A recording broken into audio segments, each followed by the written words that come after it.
All right, so are you ready to dive into this whole nodepay thing? I am, yeah. Because it's pretty wild. They're saying you can turn all that unused internet bandwidth you've got just sitting there into digital assets, like actual money. You know, I'm fascinated by how it fits into this whole DePIN thing. Yeah. You know, those decentralized physical infrastructure networks. I've seen that term thrown around. It's like, imagine turning your spare bedroom into like an Airbnb. Okay. But instead of renting out space, you're renting out your internet connection. To who? Who's renting my internet? AI systems, you're powering AI. Whoa, okay. So instead of making money off of tourists, I'm making money off of robots. Yeah, pretty much. That's wild. Okay, I'm in. So tell me, what is nodepay exactly? So nodepay, it's a decentralized AI platform. Okay. And what makes it interesting is they're using this whole DePIN model. Right. It's basically creating this network where just regular people like you and me can share just a tiny little bit of our unused bandwidth and data, and it all goes towards helping AI development. So it's like we're like all contributing to some giant AI brain. Yeah, that's a great way to put it. Okay. And nodepay rewards you for that, you know, for contributing. They give you something called node points. Node points, okay. And you can get involved through a browser extension or a mobile app. Right. They talk about like 3 main features. Okay. One is sharing that bandwidth. Okay. The second one is they collect and label data, you know, to train those AI models. And importantly, they promise to protect your privacy throughout that whole process. Okay, now that's where I get a little nervous, you know? I mean, how can they guarantee that they're not, you know, misusing my data? Right. That's a very valid concern. Yeah. From what they say, they use like a combination of encryption and they only share like specific data. Okay. Users get to control, you know, what data they're contributing. Okay. And they don't collect anything that can personally identify you. Okay, so it's not like they're getting access to, you know, all my weird Google searches. No. It's less about that and more about, you know, adding to a pool of data to train these AI models. Okay, so how much of my internet are they actually using? Will this like slow down my Netflix? So they say they bundle your unused bandwidth into blocks every hour. Okay. And they only use less than 1 megabyte of data for 8 blocks. Okay. And you can, you know, claim your node point rewards every hour if you want, or you can just let them accumulate for up to 8 hours. Okay. But there's some rules. Okay, like what? Like you can only have 1 account per device. Okay. And no using emulators. Like to try to cheat the system? Exactly. They really don't want people trying to like farm it. Yeah. You could get banned if you do that permanently. So no nodepay farm in my basement. Right. All right, fair enough. Tell me more about these node points, though. How do I earn them? Is it really as easy as just having the app open? Well, you're right. It's not quite that passive. Yeah. They've got these things they call seasons of points farming. They've already done season 0 and season 1, and now they're in season 2. Seasons, like a video game. Yeah, kinda. Interesting. So what happens each season? The main idea across all the seasons is you get rewarded just for using the internet normally. Okay. They even have this tab called Missions and Rewards where you can complete tasks and collect points every day. Oh, like those apps that give you points for walking. Yeah, exactly. But this one rewards you for being online. Makes sense. And then there's also referral programs. So you can earn more points if you invite your friends to nodepay. Okay, so it's not totally passive. You do have to like engage with the platform a bit. Yeah, a little bit. Okay, that's fine. So, but what do you actually do with these points? Like, do they have any value? Now we're getting to the exciting part. Airdrops. Airdrops? Yeah. Is that like getting free crypto? It is. Oh, okay. It's basically a way for these crypto projects to give away tokens to more people. And nodepay says you can potentially trade in your node points for these airdrop tokens. Okay. After their, what they call token generation event, or TGE. A TGE. Yeah. Oh, what is that? It's kind of like when a company goes public on the stock market. Right. But instead of stocks, they're offering their own cryptocurrency. It's like their initial coin offering. Interesting. But I'm hearing a lot of coulds and potentiallys. Is there any guarantee these node points will actually be worth anything?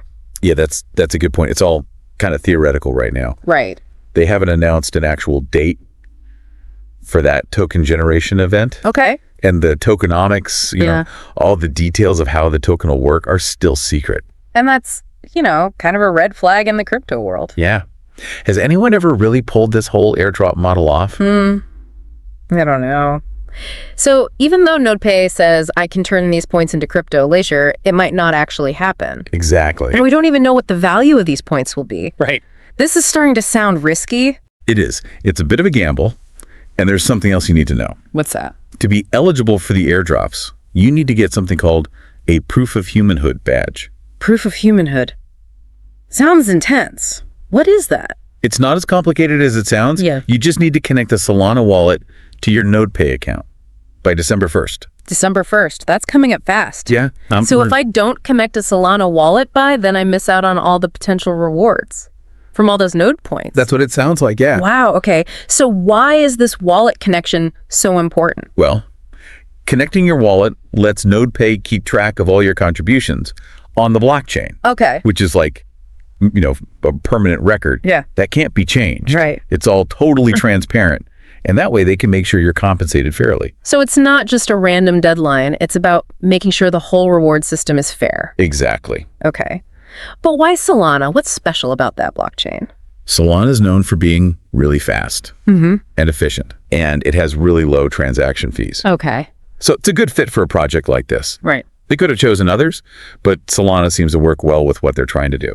All right. So tell me more about this proof of humanhood badge. What do I have to do to get one? Is there like a test or something? It's actually pretty simple. There's just 3 tasks. Okay.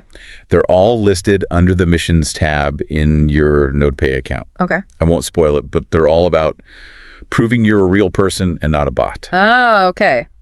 A little mystery. I like it. Yeah. But before I rush off to connect my Solana wallet and start chasing airdrops, are there any risks I need to be aware of? Yeah, you're right to be cautious. Remember, we still don't know the specifics about when that token generation event is happening. Right. Or what those airdrop rewards will be. Right. And when we're dealing with crypto and these dApps, decentralized applications, you got to be really careful about online security. There's always risks. Okay, good point. So what should people keep in mind before they jump into this nodepay world? The most important thing is do your research. Okay. Don't take our word for it. Right. Don't take anyone's word for it. Look into it yourself. Understand the technology. Understand the risks. Then decide if it's something you want to try.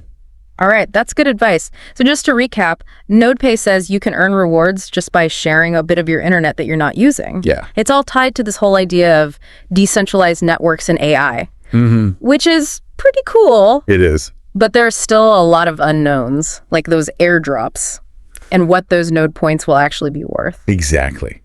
It's really important to be aware of those deadlines and those security concerns. Right. And, just do your own research. Don't invest more than you can afford to lose. Yeah. And just be prepared that things might not work out exactly how they're promising. Good point. And that deadline for connecting your Solana wallet is December 1st. So if you want to try it out, don't wait.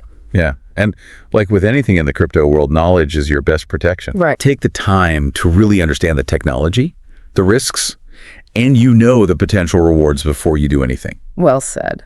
All right, well, we'll be back after a quick break. So before the break, we were talking about how you earn those node points, which they say you can swap for crypto later on, but there's still a lot to unpack. What really stood out to you from all the stuff we read? I thought it was interesting how they kept saying that you're not actually selling your bandwidth. Oh, yeah. It's more like you're just lending it to this network that then uses it for AI, for training and processing. So instead of like directly making money from it, it's more about like working together to support AI. Exactly. And I think that's really appealing to people right now, this whole sharing economy thing. Right. And, the power of decentralization. Yeah.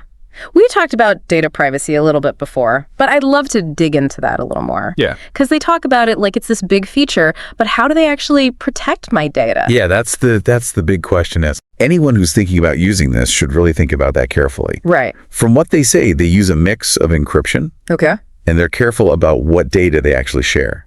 They say users can choose what kind of data they contribute. Okay. And they don't collect any information that can identify you personally. So it's more about like adding to this big pool of data to train AI. It's not like they're like looking at my internet history. Right, exactly. Yeah. But it's important to remember that we're just going off what they're saying. Right. You should always be a little skeptical. And do your own research. Yeah. Especially when it comes to, your own privacy. Yeah, for sure. Okay, so let's go back to the node points.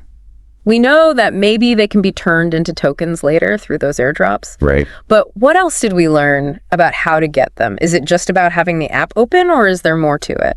There are definitely ways you can get more points besides just, passively getting them for being online. Remember those daily missions and tasks we talked about?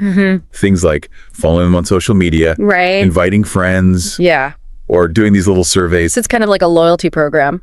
Yeah, exactly. And the more you do, the more you get. Right. And they said that there's a limit on how many of those daily points you can get. Okay. So they want you to, log in every day and be active. It's all about keeping people engaged. But in this case, it could lead to, getting crypto. Right. Yeah, that makes sense. Okay, but the one thing I'm still not clear on is that whole airdrop thing. Yeah. Do we know when that token generation event is happening? Or like what those points might actually be worth? We don't. No. That's all still a big secret.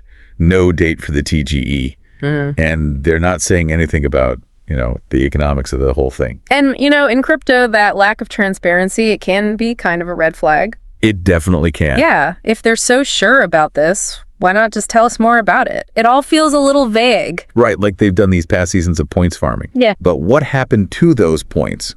What's to say that these will actually be worth anything? Right. It's all up in the air. It is. One of the things I read mentioned that nodepay is part of Animoca Brand's Web3 investment portfolio. Yeah. Does that tell us anything? It's definitely something to keep in mind. Animoca Brands is a big deal in this whole blockchain gaming world. Okay. And the metaverse. Right. And they have a history of investing in, successful projects. Okay. It could mean they see nodepay as like a key part of their vision Yeah. for a decentralized metaverse. Yeah. Where your users actually own their digital assets. If they see potential in it, that's a good sign. So because it's backed by this big name in Web3, that makes it more trustworthy. Potentially. It does suggest that they've done their research. Yeah. And that they actually believe in nodepay. Yeah. But, even good investments can go bad. Past success doesn't always mean future success. True. We also read that nodepay has gotten some pretty big recognition. They were a finalist in Meet the Drapers. Yeah. And they were on the top 40 startups list at Consensus 2024. That's got to count for something, right? Oh, for sure. Yeah. Being recognized by, these big organizations. And at big events like that, it definitely gives them more credibility. It shows people are taking them seriously. Right. Okay, so we've got some good signs. Big name backing. Recognized by reputable places. And it's an interesting concept that's part of a growing trend. But we still don't have concrete details about the airdrop or the token. Right. What else should we be thinking about? Well, one thing that struck me was the comparison to that platform Grass. Grass. Yeah. Yeah, I vaguely remember that. What was Grass all about again? Grass is another platform that gives you rewards just for being online. It's not exactly the same as nodepay, Okay. but it's in a similar space. Okay. And it has a similar reward structure. Yeah. It's interesting that there are other platforms out there doing similar things. Why is that interesting? Does that make nodepay less appealing if there's competition? Not necessarily. Okay. Competition can actually be a good thing. It means that nodepay can't just sit back and relax. Right. They need to actually, deliver on their promises and offer something unique to really stand out. I didn't think about it that way. Competition could actually make things better for users. It could. So where does this all leave us? What are the key things people should be thinking about as they try to decide if they want to try nodepay? Well, I think the main thing is this is still a work in progress. Okay. There are a lot of things we still don't know. The idea is interesting. Making money by sharing your internet that you're not using. Yeah. But you got to be careful. Yeah. Do your research. Don't invest more than you're willing to lose. Right. And be prepared that things might not go exactly how they're saying they will. Good advice. And we can't forget about that December 1st deadline Right. for connecting your Solana wallet. Yeah. If you want to try it out, don't wait. No. And with all this crypto stuff, Yeah. Knowledge is your best protection. Right. Take the time to learn about the technology. Yeah. What the risks are. And what the potential rewards could be. I totally agree. We'll be back after a quick break to talk about what this all means for the future of the internet. Okay, so we're back. And we've gone over all the details of nodepay, how it works, what the potential rewards are, the risks, even that deadline to connect your Solana wallet. Yeah, it's been a lot. Right. We talked about depends Yeah. and those airdrops and online security. So Now I want to zoom out a little. What does all this tell us about the future of the internet and like AI development? Well, I think one of the most interesting things is the idea of like democratizing access to these resources. Okay. AI development has always been dominated by these huge tech companies with tons of computing power. Right. But nodepay wants to change that with their whole decentralized thing. They're letting everyday people contribute by sharing their bandwidth and potentially sharing in the rewards. So it's almost like crowdsourced AI, powered by all of us just using the internet like we normally do. Exactly. And I think that could have a massive impact on how AI is developed going forward. Yeah. Imagine a world where anyone, no matter who they are or how much money they have, can help train AI models. It could be huge. That's a really interesting thought. What else do you see happening? I think it could also change internet infrastructure itself. If platforms like nodepay become really common, we might not need those giant data centers anymore. Instead, you could have this distributed network where devices all over the world are contributing to this global processing power. Wow. So nodepay isn't just about making AI more accessible. It could actually change how the internet works at a basic level. Yeah, I think so. And that raises a lot of questions like, how would the system be governed? Who would make sure everything's fair and secure? If it's powered by millions of individual devices, these are challenges that we'll need to think about. It sounds like this DEPIN idea, if it really takes off, could disrupt everything. Not just tech, but how we think about resources, data ownership, and the power of individuals to shape the digital world. It's exciting. Right. Kind of scary. I agree. It's a really powerful idea. And we need to pay attention to how it develops. The decisions we make now about how to design and control these technologies are going to have a big impact down the line. So, do you think nodepay is a sign of things to come? Or is it just a trend that will go away? That's the big question, isn't it? I don't know if nodepay itself will be successful, but the ideas behind it, decentralization, democratization, the sharing economy. Yeah. I think these are going to be really important in tech for a long time. Okay. So I think we've covered everything, all the important points from those articles and guides. Any last words of wisdom for our listeners? I would just say, stay curious, stay informed, and don't be afraid to explore new ideas. Right. The world of tech is always changing. There's always new opportunities, but always think critically. Do your own research. And remember that knowledge is the best way to avoid scams and hype. Great advice. Well, that's it for our deep dive into nodepay. Check out the show notes for more information. And until next time, keep learning, keep asking questions, and keep diving deep.